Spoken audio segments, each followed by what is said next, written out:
The measurable aspect of the world is not the world, it's the measurable aspect of the world. Martin Seel. In this episode, Tessa and I will have a closer look at this Olympus G.Zuiko 60mm f1.5 lens. We're going to test its performance and at the end we'll give it our CLV score. But let's start with its features and handling. The lens was introduced in 1966 for the Pen F system, which was 3 years old at that point. The Pen F is a half-frame camera, meaning it doesn't capture a full 36x24mm frame, but only half of it, and in vertical format, 18x24mm. So why are we testing it on a full-frame Sony, let alone a medium format Fuji? Well, because its image circle was generously calculated and covers full frame quite well. And adapting it to the Fuji is on the one hand simply fun, on the other hand I like to use the X-Pan aspect ratio of 65x24 with it, for which this lens should also be suitable. We'll find out in a minute. It has 7 elements in 5 groups. The aperture closes down to f16 and clicks slightly at every full stop. There's also an exposure value scale on the aperture ring for those who prefer whole numbers instead of f-stops. These values indicate how many times the shutter speed would need to be halved to achieve the same exposure as at the 0 setting. You can use this scale by lifting the ring, adjusting it, and then setting it back down.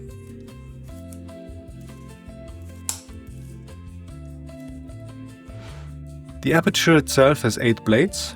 The minimum focus distance is 80 cm and the filter diameter is 49 mm.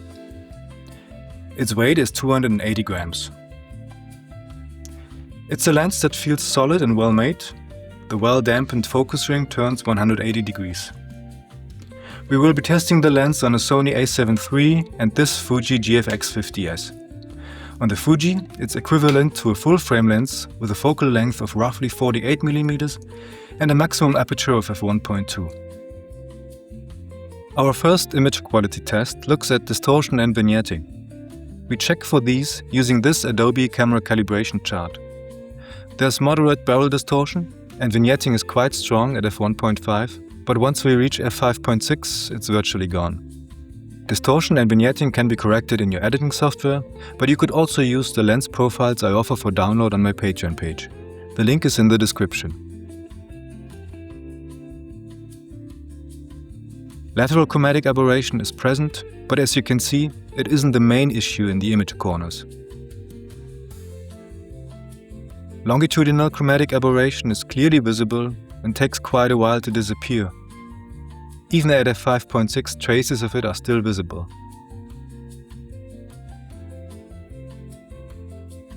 Here we're testing color fringing, and as you can see, we start with a faint purple haze along the edges of high contrast areas, which disappears when you stop down to f2, but leaves behind a persistent thin colored line on stopping down further.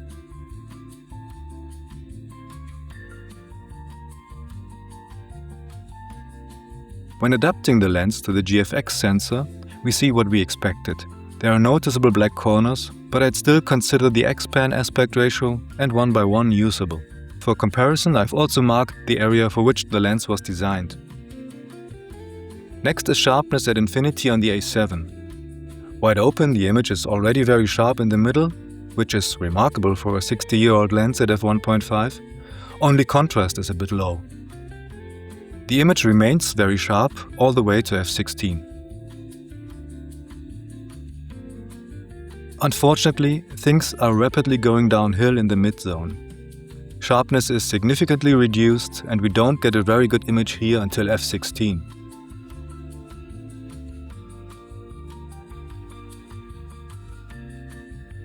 What follows are the corners and the question of whether adapting to a larger sensor was a good decision.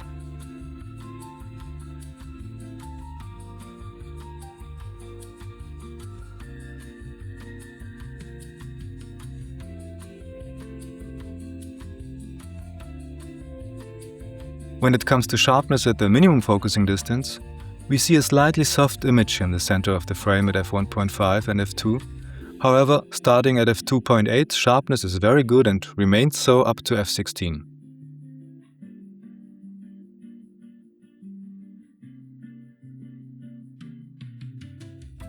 Looking at the edges, they are as sharp as a melting marshmallow.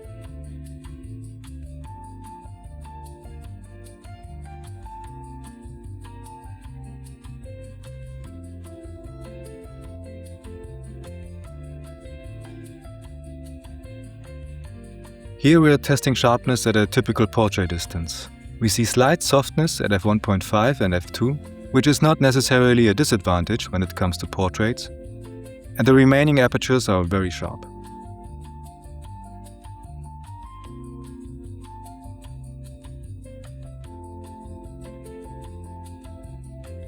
Now this is the bokeh of the lens on a GFX camera.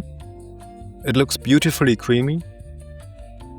Only at greater focusing distances does the image become a bit rougher towards the edges.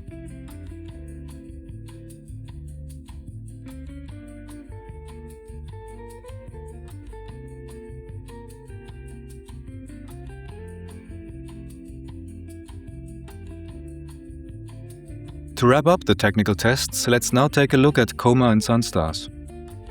Although coma isn't particularly pronounced, you have to stop down to f5.6 to eliminate it. The sunstars that then begin to form are not the worst, but a little frayed. Now let's see how the lens performs in the real world. Here are a few sample photos I took with the Sony and the Fuji. Enjoy!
(18 by 24 millimeters).